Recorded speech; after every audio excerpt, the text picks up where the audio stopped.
big link to corporate corporate solutions, but at least I always try to make it abstract and generic, also that it potentially fits to open source organizations. Like I will have a meeting also with the Eclipse guys, because they also have kind of an open source office and a curation team. So at least I try to, but if you have any feedback here, you're welcome. So development team as a role, then also open source office as a role, then the curation team. This is what I made explicit now in this picture. And here the open compliance reference tooling as the tool chain that was presented already sometimes in this tooling group. And also I think that was part of the telecom presentation last time, rather on a generic level, and here I made it also a little bit more explicit. And then I had a problem in the presentation because I have all those databases and that metadatabases in the backend. So I thought, okay, how will I call it and how can I put it in a picture? And therefore I made this as an open compliance reference tooling backend. So here I'm open for suggestions how we could make that better. So here, this is about the lanes, so the roles in the picture. And then here you have, if we only focus on the development team, so let's go through this first time only on this level. So we have the start event. Then here is the open source management system correctly configured. Let's stay on the happy path, say yes. Then what does the team have to do? They have to configure in the automation. So they need to provide a URL to their project and customize the output. So we can see that here later. So the output customization would be, for example, a PDF template that they will need later. Then they might have some project-specific policy rules, application labels to indicate, okay, what kind of application do they have to process in here. And then at the end, they will have a release. And for this release, they will get the FOSS compliance bottle. So from their perspective, they are happy. Yeah, they just started and get a result, and only in between it there is a wonder, and only in cases that something is not going through directly, then they have to handle those issues. And so what is then happening behind that? So once they configure the automation, customize the output, then it goes down here to this tool chain, to the open compliance reference tooling. And I guess most of you already know those different steps. Here I made an interim event where you can say, okay, I also configure this to be a nightly or weekly iteration. And those are then the steps that we took over from the open source review toolkit. So we have the first step, the analyzer that resolves the dependencies. And as you can see here as an output, I always try to keep it the same way. We always have a BOM, an intermediate result after each step. And the BOM differs from step to step. So here we have the BOM, here we have BOM.1. And you can see here at the right side, there's the explanation. What is the difference? So the first BOM that we see here is the list of the raw components. So without any metadata, that we come to that later. So the dependency resolver, the analyzer resolves the dependencies. Then we get the list of the raw components. And as an intermediate result, also potentially if the system feeds back, there's an issue. So this is also as a standard result from each step. So then if we do not meet any issues, and let's go through this happy path first. So the analyzer identified all the dependencies, and now we have the bill of materials, the raw materials. Then the downloader is started. Let's say it's the first run, because if it's the second or third run, then you potentially already have downloaded all the sources and they are already in the scan storage. But if not, then the download will start.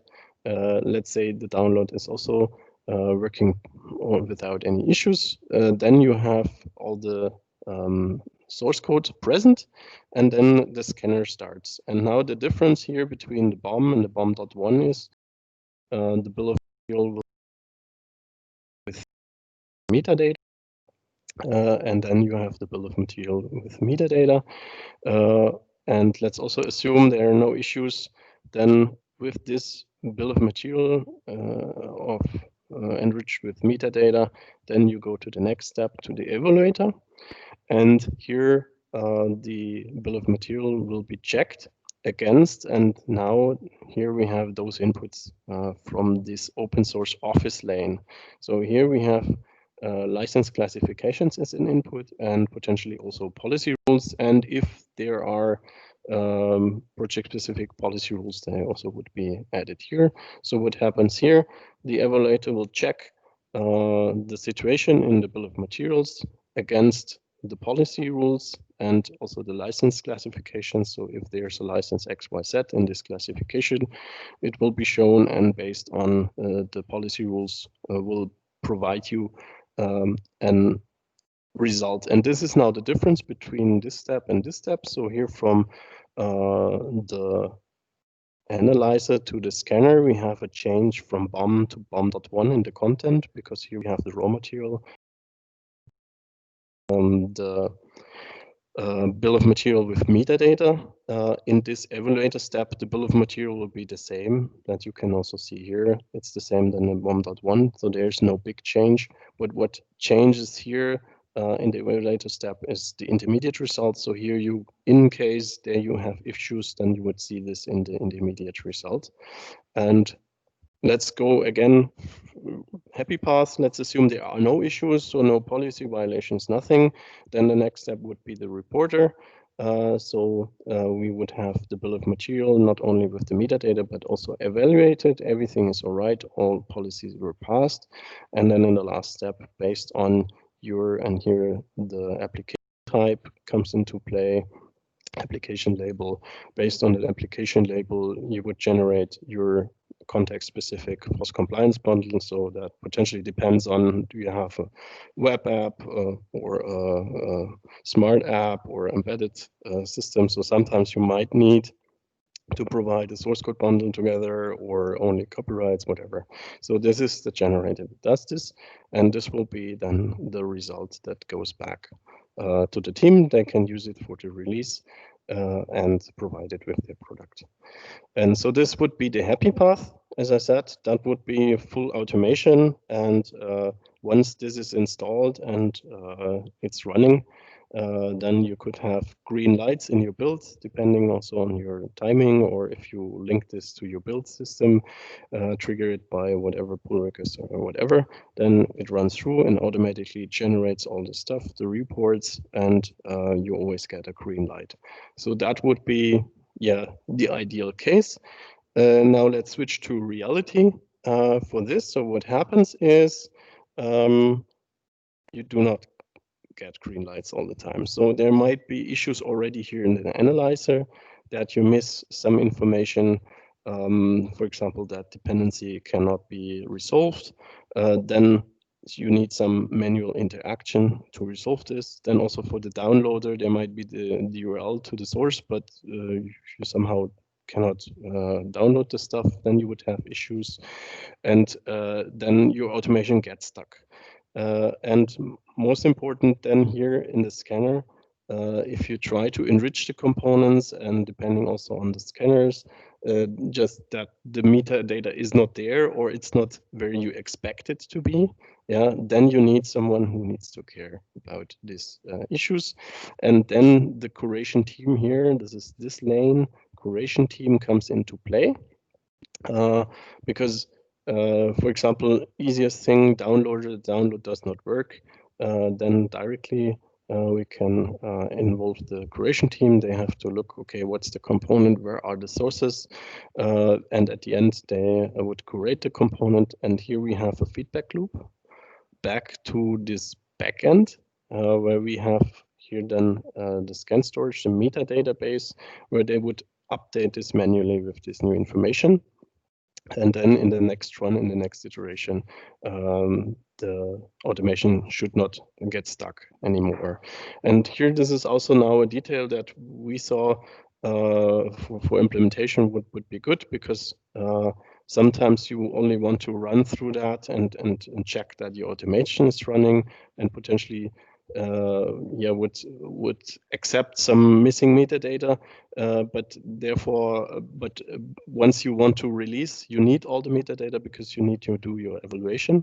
And for this, we collect everything in the metadata base, also the components with missing metadata, so that we have a label in here. And we have done a process that continuously checks the metadata base. Are there still components with issues? And this is a potential way how you can do it. You don't have to do it, but this is then something where you can really make it transparent. Okay, what is still to be done for the curation team? So here we generate a list of components with issues. Then the curation team starts the curation, and the curated components will be fed back into this metadata base. So this can be asynchronous from this automation. So you can really do this potentially while the development team is away, and then do this in parallel, decoupled from the real automation, so that you can really improve the database quality, metadatabase quality here independently. And in parallel, we have for the scanners, and this is also something I think we need to detail in here. We have those fingerprint and package URL databases.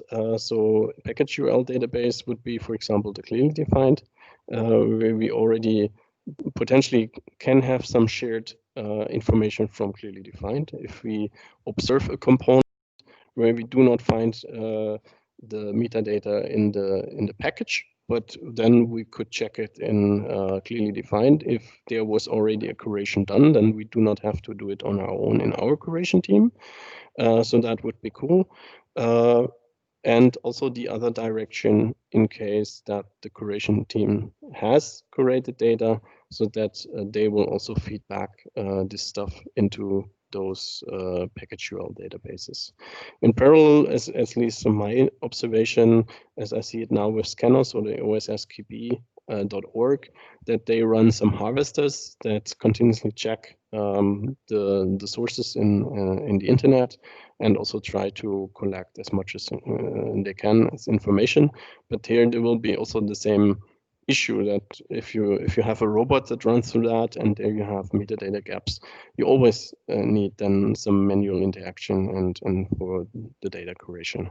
So this is at least our observation. So what we see now, what we observe now with the tooling, with the automated tooling, is that in an ideal world, in a stabilized development, that runs really, really well. And also, I guess if you have teams that are kind of grew with the system and earned their maturity over the years, they can also do the curation on their own. And somehow be involved in this system. But for the rookies or new projects that we onboard, they appreciate that we have a central team to do this curation. Also, in order to keep the quality of the metadata up, because it's not really fruitful if you have if it looks like you have a curated component, but then if you look into it and see, okay, the quality of the metadata isn't as expected. So here, I think, and this would be also potentially something we could discuss in the OpenChain community, how, and also with clearly defined, how we could set some standards that we agree on. Okay, this should be the minimum level of data or data quality that we would expect for curated components. And I think there are also discussions running, and there's a guidance from clearly defined that shall care about this. Okay, so this is the case in case that issues come up. And then one thing I don't want to hide from you is, because this was the first question here, system correctly configured. And if I remember correctly, in the beginning of our community, when we sat together in Munich there, we said, okay, there are things that we would never share as a company. And these are our internal classifications and policies and so on. So therefore, it makes sense that we have this also explicitly. Here in the process, we say, okay, we have an open source office with the legals in the background that helps us to classify those licenses and configure those policies. I guess I hope that in my communication with the Eclipse Foundation that they are more open than companies. So that would be really great. And we can see, okay, what are the license classifications from the Eclipse Foundation and potentially what do they use as policies. So then we could also have some discussions on that because they could could be less reluctant than our big companies here in the line. And this is something that I guess a development team might potentially do, but is still something that is bound to some legal interaction where they need to define for the company or even for foundations, etc., an official license classification and official policy rules. Yeah, so that's, I think, now the whole picture. Do we have any questions? Yeah, one hint, because we had already those user stories, and therefore I tried also to map those user stories or the roles that we already have there to the team, to the office, to the curation team as far as I could. And this you can see then in the second, in these rows, we can see, okay, this is just a rough guess what could match best. So this was the advantage that I had to still again look into this. So I had a little update. So the development team typically would consist of those roles that are also mentioned in the user stories. The open source office would potentially be the legal assessor and the compliance manager, and the curation team would, I guess, would be fit best with this role that we called compliance assistant. Yeah. And here also as a link to the compliance tooling. So this is just a rough sketch, but you could, as the, for example, open source review toolkit is very modular and orchestrates those stuff, so you could leverage different tools. Potentially, so goal from our community here to have everything open source, like here, for example, the scanners. And now with this update with scanners, so we could even have a snippet scanner in here. And for example, ORT is using scan code, but integration of other scanners could also be possible here. Just ask Sebastian if, and scanners, I think, Sebastian, correct me, they provide their API from their side. So this is very, very nice. So that they can integrate. And potentially you could also use proprietary tools, but I guess as far as there's my observation, we could, I think we already agreed on those steps in here. And that would also be my next idea, like what I have already seen with the presentation of Telecom last time. That was more or less already roughly like my picture. So I think I'm a little bit more detailed, and we can say, okay, what is available here as analyzer, downloader, scanner, evaluator, reporter, how can I leverage the existing open source tools to do this? And what would be the reference? Because this is what Shane was asking for. Okay, and as the tooling group, what would we set as a reference to go through this? And I think that would be then a nice base also for discussion if we can all come to the same picture. And I always had those problems. Okay, how can we put? This is not only tool. Yeah, we also need people in here, because how do we react on this? So if anyone comes up with artificial intelligence in here, yeah, would also be welcoming this. But I guess we will still need some time until this will happen. So I guess we still need the people in here and also the community to work on this together. Okay. Great, thank you, Marcel. One question: so is it already rolled out, and how many, let's say, rough guess from your side, projects are running this process? Sebastian, you have to help me, because so for the concrete one that we have here, for our company, as you know, we started years ago with proprietary solutions. So I would say we're running this already more or less on a very rough level since 2-3 years, I would say. But with a different setup, but in principle the same. So a lot of learnings also for curation and missing metadata we did together with our supplier here. And now we're try to switch to this full blast open source based tool. Yeah. And there we get a lot of requests. So therefore the concrete numbers, I think Sebastian can provide a little bit more about this. Yeah, so we are currently in the process of onboarding teams incrementally as early adopters to this new org-based workflow. And I would say we have a few dozen projects there with a very wide variety of different languages and package managers and tools for dependency management being used. Okay.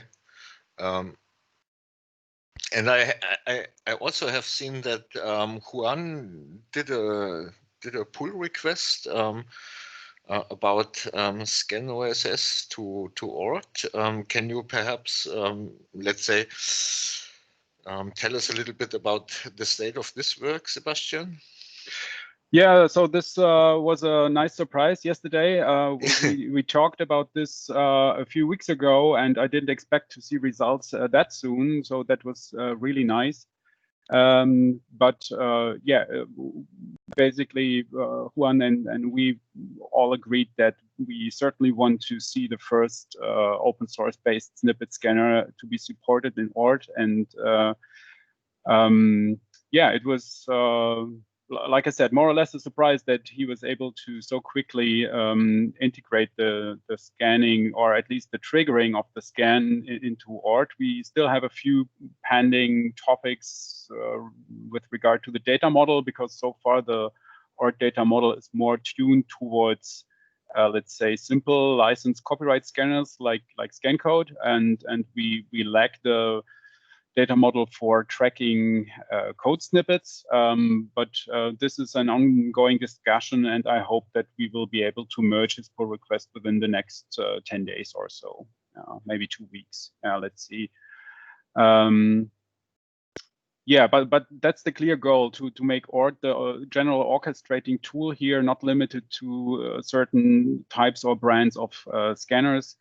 And once the data model is ready for snippet scanners, of course, also other snippet scanners and also commercial ones could and will be added. Okay, cool. Great, thank you. Regarding the overall picture and the functionalities like analyzer, downloader, scanner, which are very well known terms if you have a clue about ORT. As far as I remember, and this is probably also a question to Sebastian, how do you or did you work additionally on so let's say software integrate, or like embedded software, like on like a Linux subsystem or things like that? Because I had the impression that this is of course, not the very first priority for to be supported in ORT. Is there any update on this? Yes, there is an update. I mean, the paradigm of the ORT analyzer has always been that you need to be able to gather dependencies in a machine readable way, to phrase it very abstractly, basically. So, and that's most of the time not too true for very low level embedded Linux stuff, which uses whatever funky build system, maybe not even GNU Makefiles, but something more proprietary or so. And instead of supporting all these kinds of different build systems known in the embedded Linux world, we decided to do something else. And again, sort of building on the shoulders or standing on the shoulders of giants by SPDX standard. So instead of only using SPDX as an output format for a bill of material or so, we now support SPDX documents as the input. So you can provide your dependencies as part of an SPDX document. And that is basically the replacement for the missing package manager definition file, right? So instead of whatever, a Maven POM or an NPM package JSON, you would declare your dependencies in a machine readable format, which is an SPDX document. And you put this document alongside your source code of your embedded Linux project.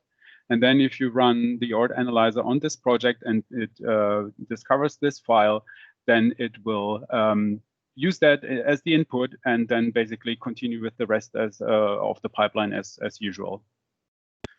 So that is our current approach for handling, sort of having a generic fallback for handling all these software projects that do not use a dedicated dependency manager. Mm-hmm. Okay. Hi, this is Jan.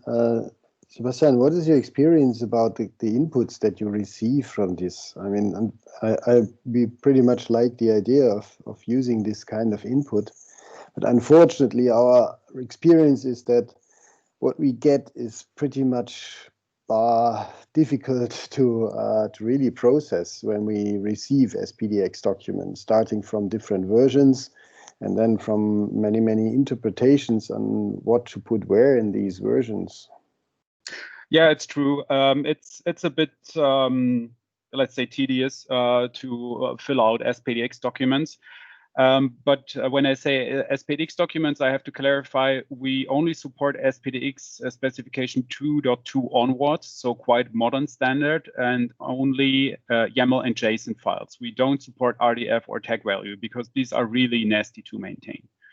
And so syntax-wise, it becomes a bit easier if you only have to deal with YAML. In our case, we strongly prefer YAML. And then from a semantic perspective, you're of course right.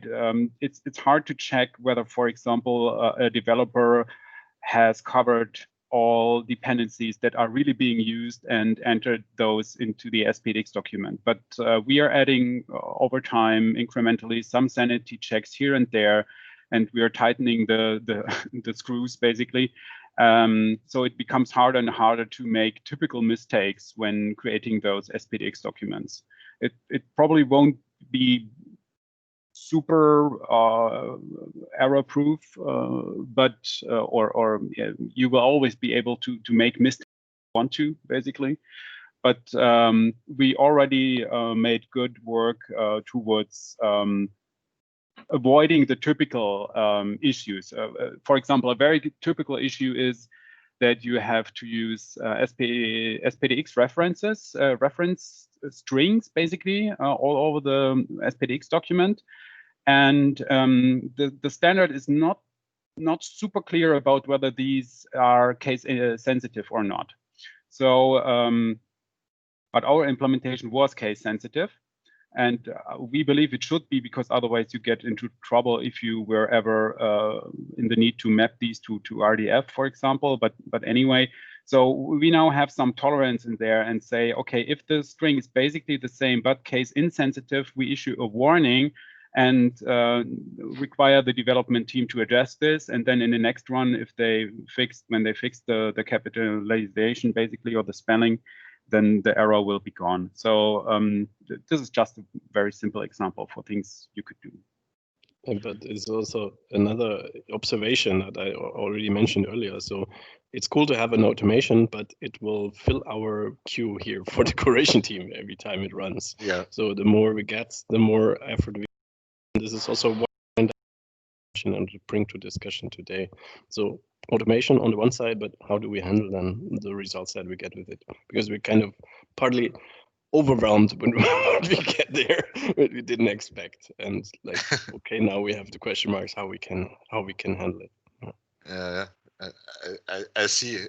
This is the problem of this big amounts of needed curations. Yeah, probably I think as like clearly defined, a common effort would help here.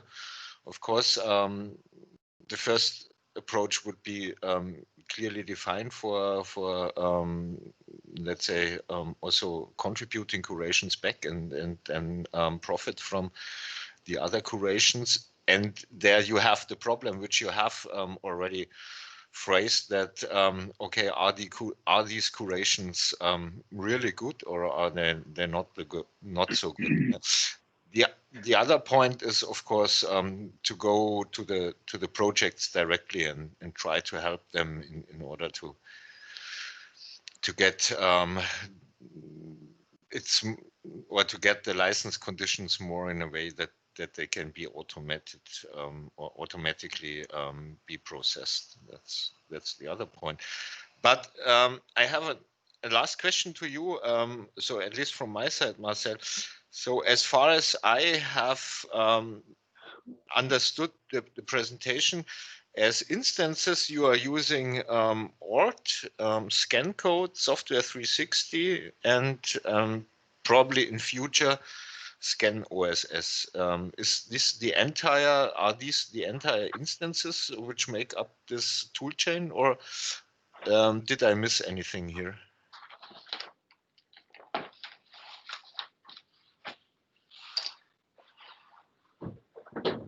Marcel? Marcel? Yeah, I have to unmute here. Sorry. Yes, Sebastian, correct me, but here in this generator part, we have this current mix at the moment with software 360 antenna. Yeah. So what we try to make also more modular. But yes, I would say this is the main components that we use at the moment.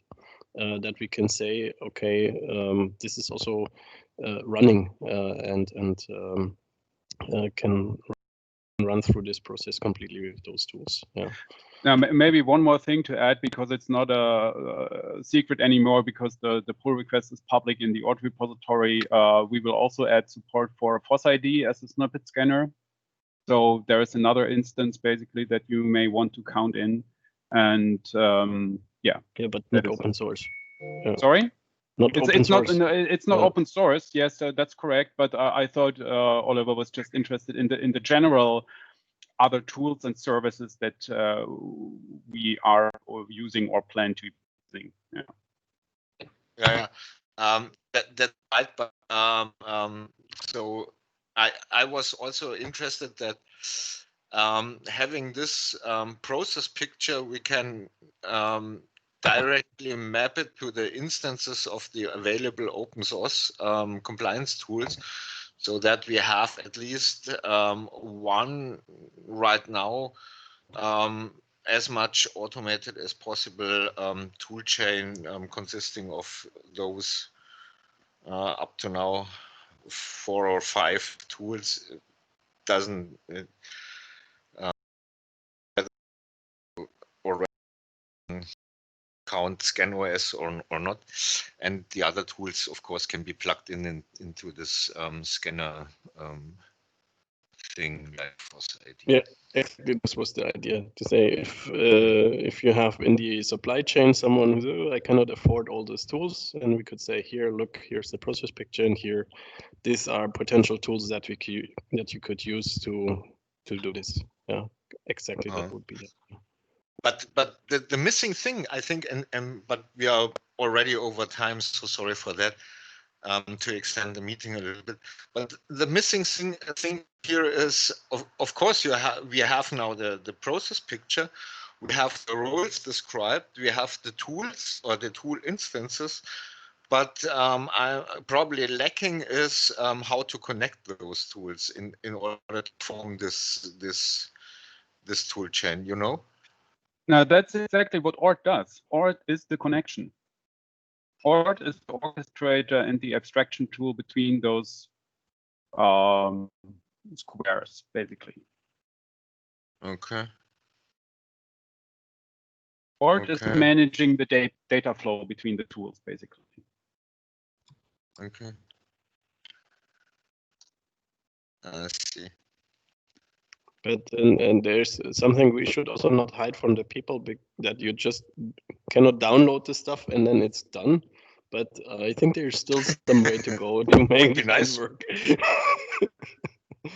Yeah, but you have all the means then in the community. Yeah, you have ORT, you have the scanners, you have everything.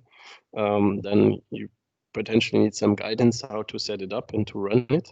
And there, our Shane also asked for, ideally, there's a Docker somewhere where you just can deploy it and then run it on your own. And then, and that's my message. Yeah, then it runs and it shows you a lot of stuff that you never wanted to hear. A lot of issues that then you have to tackle. Yeah. And then you're welcome to join our discussions on how to be making this yeah, we fix this in a collaborative way. Yeah. But we're nearly there, Oliver. This is our vision, and I'm so happy that we got this pull request yesterday.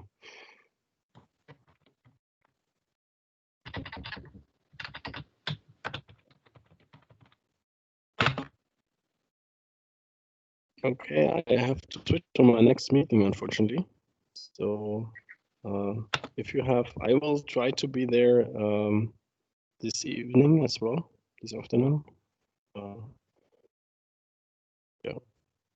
So if you want to join or if you have any updates or feedback, you're welcome.